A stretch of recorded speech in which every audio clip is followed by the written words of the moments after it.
La teoría de las 3 generaciones dice que se necesitan 3 generaciones para que una civilización desarrolle una gran energía social con la que crecer y expandirse hasta alcanzar el éxito como sociedad.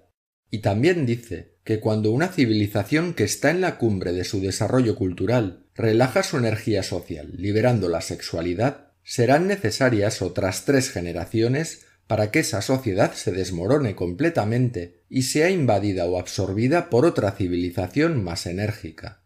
Según esta teoría, que una civilización progrese o retroceda culturalmente depende de la energía social de las personas que forman parte de esa civilización, y que haya más o menos energía social depende muy directamente de si se controla o no la sexualidad. Más concretamente, esta teoría supone que cuanto más monógama sea una sociedad, más energía será capaz de desplegar, y que cuanta más libertad sexual haya, más débil será. El creador de esta teoría fue el inglés Joseph Daniel Unwin, antropólogo de las universidades de Oxford y Cambridge, que en los años 30 del siglo XX escuchó decir a psicoanalistas como Sigmund Freud que las sociedades que reprimen la libertad sexual terminan destruyéndose a sí mismas. Y Joseph Unwin quiso comprobar si esto era cierto, si frenar, si contener la sexualidad de la gente es bueno o es malo para el desarrollo de una sociedad. Estudió meticulosamente las civilizaciones más importantes de los últimos 5000 años de historia de la humanidad, desde el antiguo Egipto o el Imperio Romano hasta el siglo XX, y las comparó con otras 80 sociedades más pequeñas que no tuvieron éxito expandiendo su cultura.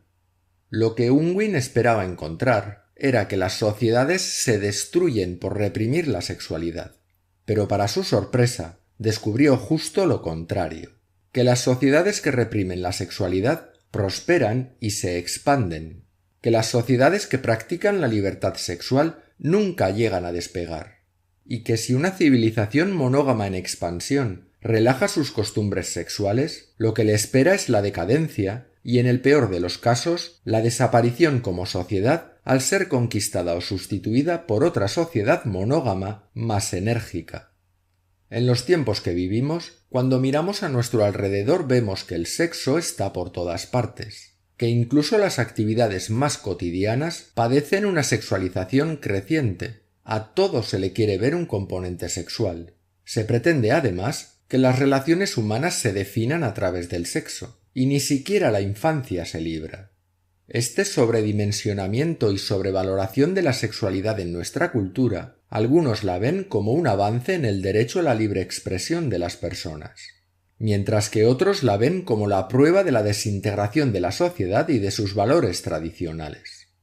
Es habitual que las personas que defienden la sexualización de la sociedad se hagan llamar a sí mismas progresistas. Pero dar rienda suelta a la sexualidad ¿es realmente una señal de progreso o lo es de decadencia? ¿Existe alguna relación entre la mayor o menor represión de la libertad sexual con el desarrollo o la decadencia de una sociedad, de una civilización? Joseph Unwin dice que en los 5000 años de historia que estudió, todas las sociedades que demostraron en algún momento una gran energía social lo hicieron gracias a ser absolutamente monógamas, y que todas las sociedades absolutamente monógamas desarrollaron siempre una gran energía social por ser precisamente eso, monógamas. Y en toda la historia no existen excepciones a esta norma. Nunca ha existido una sociedad en libertad sexual que desarrollara al mismo tiempo una civilización de éxito. Y todas las civilizaciones de éxito, que relajaron sus normas sexuales, perdieron su energía social hasta descender a un nivel cultural básico 3 generaciones más tarde. Pero ¿cómo empieza la represión sexual en una sociedad?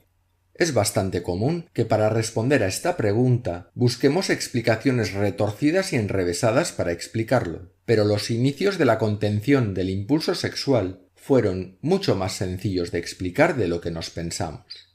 Refrenar y controlar el impulso sexual de los seres humanos no empezó ni con odio, ni por avaricia, ni tampoco por la maldad de los que quieren poder o riquezas a costa de los demás, aunque luego, como buenos oportunistas, se aprovecharán de la situación.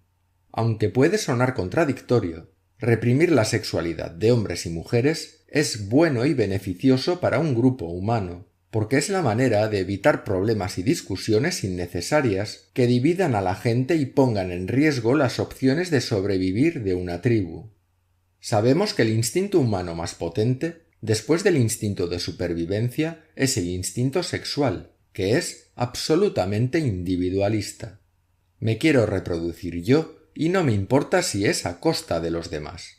Pero un individuo solo en la naturaleza corre peligro y muy pocos conseguirían salir adelante. Para tener garantías de supervivencia, nuestros antepasados formaron grupos, pequeñas tribus, porque sabían que la unión hace la fuerza, y la desunión todo lo contrario. Las interacciones sexuales, aunque son placenteras a corto plazo, a medio y largo plazo terminan siendo siempre una fuente de discusiones y problemas para la convivencia. Para evitar estos problemas, se hizo necesario priorizar el mayor interés del bienestar del grupo sobre los intereses más individualistas del instinto sexual, mediante la restricción del impulso sexual natural. Digamos que si te prohíben el sexo o te lo limitan, el tiempo y la energía que hubieras dedicado a ligar con mujeres o a intentarlo, los tienes ahora disponibles para dedicarte a otras cosas, porque la energía que no se utiliza no se destruye, se transforma. Y es aquí cuando el hombre se vuelve más productivo. Esta es, y no otra, la razón última y más simple para explicar la necesidad de contener y controlar el sexo en una sociedad. Si el tiempo y la energía se dedican a otras cosas distintas del sexo, la sociedad avanza, progresa y se desarrolla, haciendo que surja una civilización. Una sociedad primitiva que gasta su energía sexual en el sexo, es decir, que utiliza la energía sexual para lo que la naturaleza la creó, se quedará en un estado primitivo porque no desarrollará energía social. Si lo reducimos al mínimo, a una tribu le interesará que sus hijos se eduquen en la contención del impulso sexual y refrenen sus instintos para que no desatiendan las tareas necesarias para el bienestar y la supervivencia de la tribu por concentrarse demasiado en buscar sexo. En el ser humano, la contención del sexo es el pegamento social y la libertad sexual el disolvente. Por instinto, los hombres buscan tener oportunidades sexuales con las mujeres, y cuantas más, mejor, porque el sexo es muy adictivo, y las mujeres, también por instinto, limitan las oportunidades sexuales de los hombres para que éstos se esfuercen más y paguen un mayor precio por acceder a ellas. Como además, las mujeres prefieren a los hombres, digamos, mejores, promueven la competencia entre ellos, competencia que puede llegar a ser encarnizada y violenta. Y una sociedad internamente violenta no saldrá nunca de su estado primitivo. Imaginemos una pequeña tribu de hace 50.000 años, en la que la libertad sexual es total. Cada uno se va con quien quiere o con quien puede. Debido a la hipergamia, las mujeres de esa tribu solo querrán reproducirse con el hombre más fuerte, más inteligente, más poderoso y de mayor estatus, con el jefe de la tribu. Porque cuando la libertad sexual es total, son las mujeres las que eligen, y los no elegidos aceptarían quedarse en una tribu en la que no van a poder satisfacer nunca su instinto sexual. Si aquí no me quieren, pensarán, mejor me marcho a otra parte. Resultado, la tribu se vacía de hombres adultos, sanos y fuertes, y el jefe se queda solo con las mujeres, los niños y los ancianos. A esa tribu le quedan 2 días para desaparecer. Otra posibilidad sería que los hombres no elegidos, que también quieren ser elegidos por las mujeres, lucharan contra el jefe para eliminarlo y ponerse en su lugar. Si las mujeres del jefe estaban a gusto con él, el cambio no les hará ninguna gracia, por lo que los usurpadores tendrían que recurrir a la violencia para imponerse a ellas. Y en esta situación, las mujeres ya no son libres de elegir.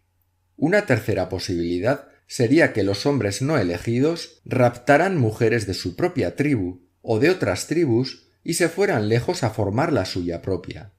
Es decir, la sociedad se vuelve violenta e inestable. En cualquiera de los 3 casos, el resultado es siempre el mismo. Se destruye la cohesión interna del grupo. Una tribu necesita que haya mujeres para que éstas tengan hijos con los que asegurar el relevo generacional. y también necesita que haya suficientes hombres para proteger a las mujeres y a los niños, porque en la prehistoria la fuerza física lo era todo. Si una tribu perdía a los hombres, perdía toda posibilidad de sobrevivir. Para retener a los hombres y que no se marchen de la tribu solo hay dos opciones. O los encierras a todos bajo llave, encadenados con grilletes, o les permites acceder a las mujeres de alguna forma. Es decir, que la única manera de conseguir que los hombres no abandonen la tribu sin tener que esclavizar sexualmente a las mujeres es limitar la sexualidad del grupo entero adoptando la política del café para todos. Que cada hombre tenga acceso a una sola mujer y que cada mujer tenga acceso a un solo hombre.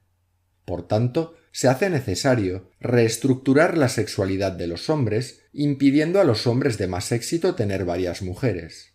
E igualmente, también hay que cambiar la sexualidad de las mujeres para restringir el instinto de hipergamia y que no se entreguen todas al mismo hombre. Los hombres, en esta nueva situación, siguen sin poder elegir pareja, porque son siempre las mujeres las que eligen.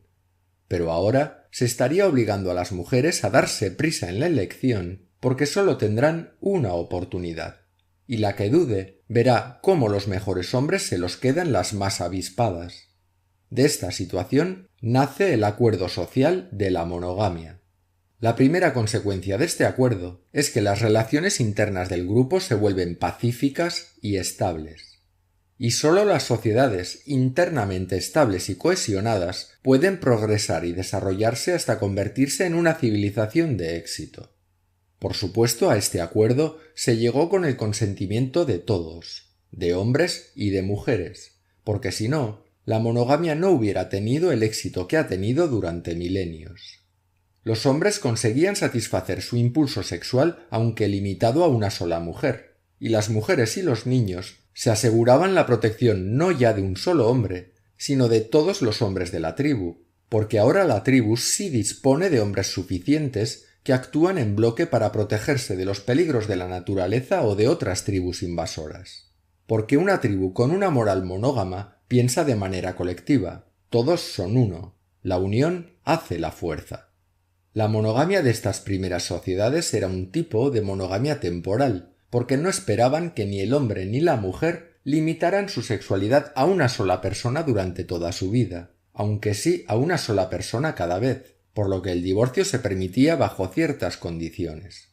En algunas sociedades, por ejemplo, bastaba con comunicarlo verbalmente para que la pareja se disolviera. Pero cuando estas sociedades fueron creciendo en tamaño, sus estructuras sociales se fueron complicando hasta surgir una jerarquía de poder que sólo pensaba en sus propios intereses particulares frente a los de la mayoría, y que utilizó la represión sexual en su favor. El poder siempre encuentra la forma de aprovecharse de las debilidades humanas en su beneficio, y el impulso sexual no iba a ser la excepción. Es en este momento cuando aparece la utilización de la represión de la sexualidad como instrumento social de control y dominación, imitando de manera oportunista el comportamiento sexual de las mujeres. Es entonces cuando surge la monogamia absoluta. Si endurezco las condiciones de acceso al sexo, prohibiendo por ejemplo el sexo fuera del matrimonio, estaré haciendo que la energía sexual sin satisfacer sea todavía mayor, y con un buen aparato religioso y represor podré dirigir esa energía hacia donde me interese. Lo que llamamos civilización siempre se ha basado en obligar a la gente a renunciar a sus instintos naturales, porque lo que suele ocurrir cuando se reprime la sexualidad es que al principio la gente no se deje, porque el sexo es el instinto más fuerte. Quien quiera controlar la energía sexual de la sociedad en beneficio propio tendrá que endurecer cada vez más las normas, las leyes y el aparato represor, hasta que se tensa tanto la cuerda que se llega a un punto de ruptura en el que la represión sexual es intolerable incluso para las personas que forman parte de la clase social dominante. Es entonces cuando las culturas alcanzan su punto de inflexión y liberan la sexualidad. Las clases dirigentes de estas primeras sociedades eran muy conscientes del efecto que causa en los hombres que las mujeres suban artificialmente el precio de acceso a su sexualidad, pues descubrieron que cuando se endurecen las condiciones, los hombres no solo no se rinden, sino que se aplican más y trabajan más para poder pagar el nuevo precio. Descubrieron que no importaba el precio, siempre habría un hombre dispuesto a pagarlo. Para inducir a los hombres a trabajar y a esforzarse más, había que endurecer artificialmente las condiciones de acceso a las mujeres, más allá de las restricciones que ya ponen las mujeres por naturaleza. Esto generaría un exceso de productividad del que las clases dirigentes querían beneficiarse íntegramente. Es decir, que las clases dirigentes tenían que impedir que las beneficiadas del mayor esfuerzo de los hombres fueran las mujeres. Pero tenían que impedirlo con inteligencia, para que no hubiera revueltas y la nueva situación pudiera mantenerse generación tras generación. Había que construir un discurso que animara a los hombres a esforzarse más y que al mismo tiempo consiguiera que las mujeres se conformaran con una pequeña parte del pastel. Para ello, las clases dirigentes se infiltraron en las estructuras religiosas de unas sociedades ya de por sí muy supersticiosas, para utilizar la religión en su provecho, instituyendo la monogamia absoluta. Así comenzó el control a gran escala de la sexualidad, a través de las creencias religiosas y la superstición. Se educa a los hombres en la idea de que si trabajan duro y se sacrifican en la guerra, la recompensa a ese mayor esfuerzo será conseguir el premio supremo, una mujer en exclusiva para toda la vida. Pero claro, hacer de la mujer el premio más fabuloso para los hombres requiere que se obligue también a la mujer a restringir su sexualidad y que adopte nuevas costumbres con las que ponérselo todavía más difícil a los hombres y que se esfuercen más, pero sin que las mujeres puedan beneficiarse de ese mayor plus de productividad de los hombres, porque de eso ya se encargarán las élites financieras, políticas y religiosas de la sociedad. Las élites sabían que las mujeres son gregarias y que intentan imitar las costumbres de las personas de más alto rango en la sociedad, porque sienten que esa imitación les otorga mayor prestigio. Por tanto, las clases dirigentes debían empezar por cambiar ellas mismas sus costumbres, para que fueran imitadas por el pueblo llano. Estas clases dirigentes se autoimpusieron nuevos usos morales que fueran motivo de orgullo y prestigio, y por tanto que el conjunto de las mujeres quisiera adoptarlos, porque las mujeres en general siguen gregariamente lo que creen que es más prestigioso en una sociedad, es decir, siguen la moda. Había que conseguir que los nuevos usos morales represores de la sexualidad se convirtieran en moda.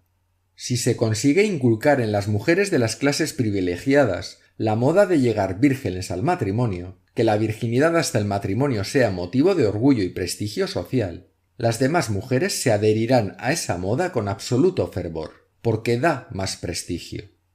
En una sociedad absolutamente monógama, la castidad femenina se vuelve deseable por sí misma, ya que es la forma de alcanzar la decencia, la honra, el orgullo y el honor, y es también la manera de ponérselo más difícil a los hombres para que trabajen más. Seguir la moda de las nuevas costumbres da a las mujeres el prestigio social que buscan, y no seguir la moda sería pecado, indecente, vergonzoso, una deshonra. En definitiva, las clases dirigentes sabían que sólo a través de la manipulación de las mujeres es como se consigue manipular a los hombres.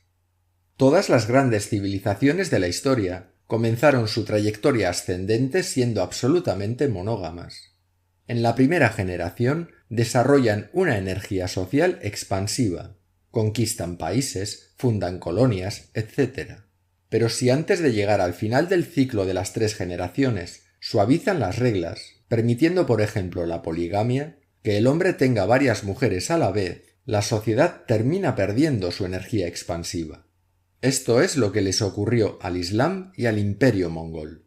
Ambas civilizaciones empezaron con un impulso expansivo muy agresivo, pero luego se frenaron porque la poligamia no produce suficiente energía social como para alcanzar un nivel cultural elevado. Solo hay un ejemplo de sociedad polígama que desplegara energía social productiva, la de los musulmanes de la península ibérica en la Edad Media, que desarrollaron un elevado nivel cultural. Pero en este caso, las mujeres cristianas y judías, a quienes los hombres musulmanes de cultura polígama tomaron por esposas, venían de una tradición absolutamente monógama, por lo que educaron a sus hijos con los valores de la sociedad monógama de la que procedían. Aun a riesgo de que parezca un trabalenguas, esto significa que si los miembros masculinos de una sociedad absolutamente polígama se aparean con las mujeres de una sociedad absolutamente monógama, la nueva generación desplegará una energía mayor de la que desplegaría con los hijos de mujeres nacidas en una tradición polígama. Pero con el paso del tiempo, al llegar a la tercera generación, la energía heredada de la etapa preislámica se diluyó en la cultura polígama de los invasores hasta que el esplendor de Al-Ándalus desapareció. Para saber cómo evolucionará una sociedad es necesario, por tanto, analizar las generaciones inmediatamente anteriores. Cuando una sociedad aparece en las páginas de la historia, está desplegando la energía producida en las 2 generaciones que la precedieron. Y si por el contrario observamos que una sociedad está relajando su control de la sexualidad, tendremos que esperar a la tercera generación para sentir todos los efectos del cambio. En una civilización que practica la monogamia absoluta, la regulación sexual lo inunda todo. El sexo se regula antes, durante y después del matrimonio. Solo se permite una única pareja durante toda la vida. Las mujeres deben llegar vírgenes al matrimonio. El matrimonio es indisoluble, y los viudos deben guardar luto durante varios años antes de poder emparejarse de nuevo. Estas restricciones tan rígidas de la sexualidad son las que terminarán por cuestionar el sistema, ya que las restricciones absolutas no pueden mantenerse durante demasiado tiempo. Ningún grupo humano ha podido soportar nunca un estado de monogamia absoluta durante mucho tiempo. Esto no es ninguna sorpresa, porque supone un trato desigual principalmente para las mujeres, puesto que se les exige que repriman su sexualidad sin poder beneficiarse del plus de productividad masculina que esa mayor represión desencadena. Joseph Unwin observa que cuando las civilizaciones se vuelven prósperas, se cansan de las restricciones y se hacen cada vez más liberales en cuanto a la moral sexual, y de resultas pierden su cohesión, su ímpetu y su energía. Y esta pérdida no tiene vuelta atrás. En este momento es cuando las mujeres se liberan de sus desventajas legales. Es cuando las mujeres se emancipan. La emancipación femenina es un fenómeno cultural de constante regularidad en la historia. No es un fenómeno nuevo, ni un logro de la civilización occidental, sino que parece ser la consecuencia del exceso de restricciones de la monogamia absoluta. Con la emancipación se mejoró la situación jurídica de la mujer. Si antes no tenía derechos, ahora se los concedieron, hasta que se la equiparaba legalmente con el hombre.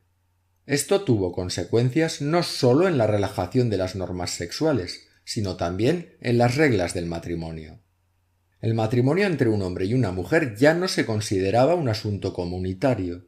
La decisión de quién se casa con quién ahora depende del consentimiento mutuo de la pareja, y ya no necesita ser autorizada ni confirmada ni por la familia ni por rituales religiosos. El requisito de castidad prematrimonial también se elimina, así como la indisolubilidad del matrimonio por la generalización del divorcio, con lo que el matrimonio se desprestigia constantemente al perder su razón de ser. Pero el declive cultural que sucede a la liberación de la sexualidad no es debido a la emancipación de la mujer por sí misma, sino al aumento de las oportunidades sexuales de las mujeres. Porque cuando la oportunidad sexual de las mujeres aumenta, solo una minoría de hombres ve la suya incrementada. Y esto es una fuente de problemas porque los hombres no favorecidos por las mujeres pierden la motivación para trabajar por la sociedad, ya que no obtienen beneficios a cambio y deciden trabajar solo para sí mismos. Para que los hombres disponibles trabajen por la sociedad es necesario facilitarles a todos el acceso a las mujeres, y esto obviamente solo puede ocurrir restringiendo la sexualidad de las mujeres.